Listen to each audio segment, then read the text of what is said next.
Hey guys, so before we get to the quality review, I want to talk about one thing. So I'm starting school up again, so I'm going to be uploading once or twice a week now. So yeah, see you in the review. What's up, boys? It's me, Popcorn.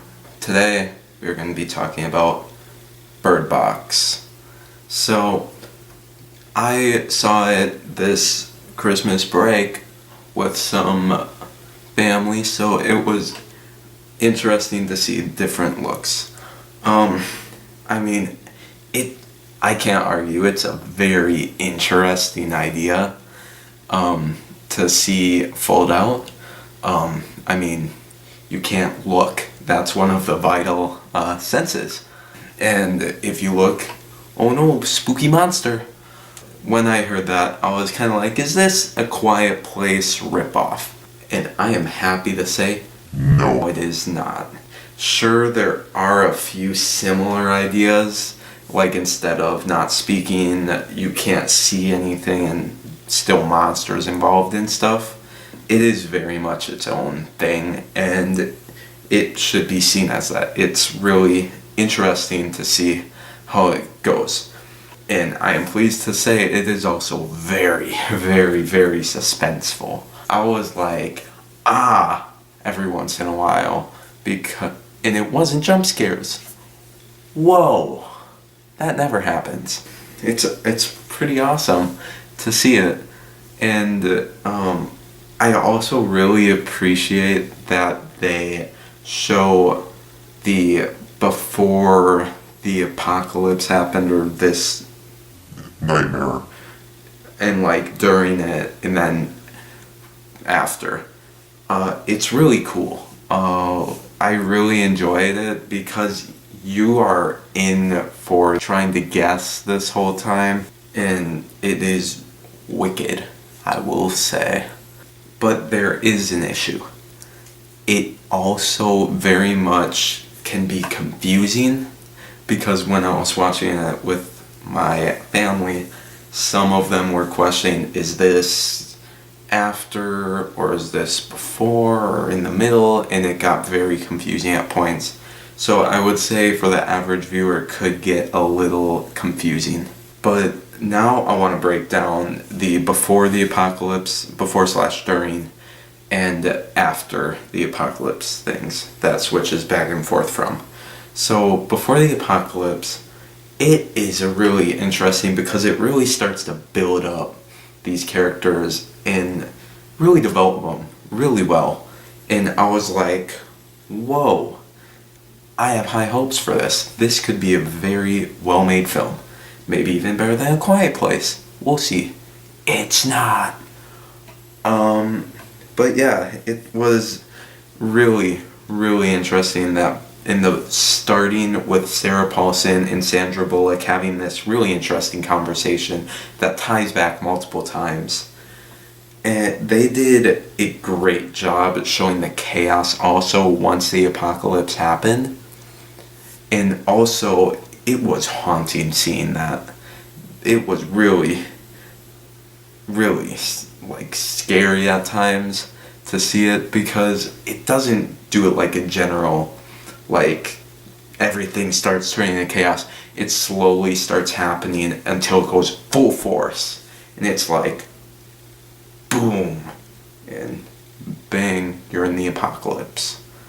The one issue, when that first scene, I was like, wow, so much character development, there's going to be a lot of it.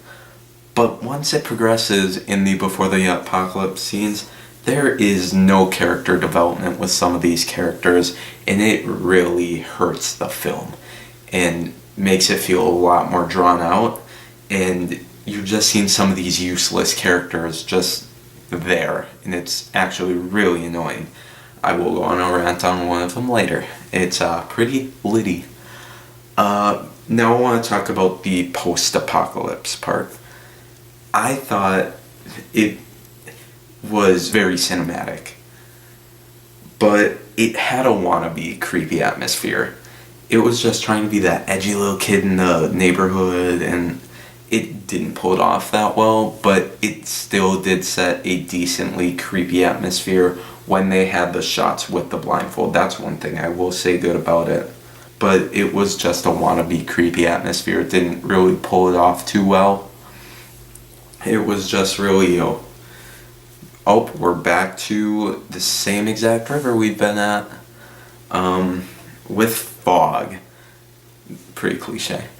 But yeah, it had great cinematography and it felt very theatrical for a Netflix film. My other issue throughout the film was there were a lot of loose ends that never come to be finished. You're just looking at it and you're like, so when was this important? Why was this shown so much? And you never find out why. It just is there, and it's really annoying. I really did not like that at all. But it happened. Now let's get to Sandra Bullock, the actress everyone was talking about. She really reminded me of John Krasinski's character in A Quiet Place, but once again, it's not a rip-off of it. It's just a lot like that, where she's protective and such, but also she brings out this really interesting aspect of how she wants to be distanced from the world, and I thought that was a really interesting look as well. It was really cool seeing that, and like it has a completely justifiable reason, and it made me like that character even more because of how interesting it was. I know I say that a lot, but it was interesting. And now, here we go. MGK is in the film. I don't know why he still gets roles. He was in the Before the Apocalypse. Zero character development. He really ticked me off. I hated him. He was completely useless and annoying. He was just a stereotypical F-boy you'd find in a high school. It was really annoying seeing him because you just see him tear down these actually scenes that could have been good without him.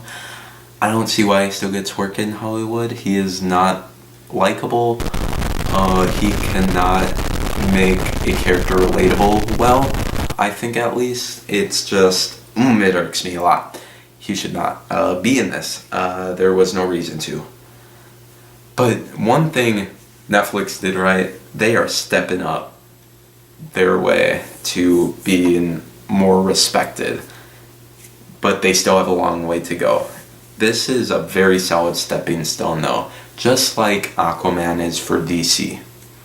It is a decent film that just shows off that they can be good at making films and having people like it. I mean, look at it. It's having so much influence in the world right now with the Birdbox challenge, and it's getting all over the news and stuff. And it's just so incredible to see that Netflix is able to pull that off, even though they're known for being good for either stirring up controversy or taking on the web of something they've done with their films. But this one I think is really special with how they are handling it. It's brilliant, I think. But I would say that Bird Box is a 6 out of 10 just because it's an average movie with a few extra things, and MGK just shoots it down even more. I mean, it's not the best, but the ending is spectacular. You guys, I think, would enjoy to watch it. So yeah, there's Bird Box, and till next time, boys.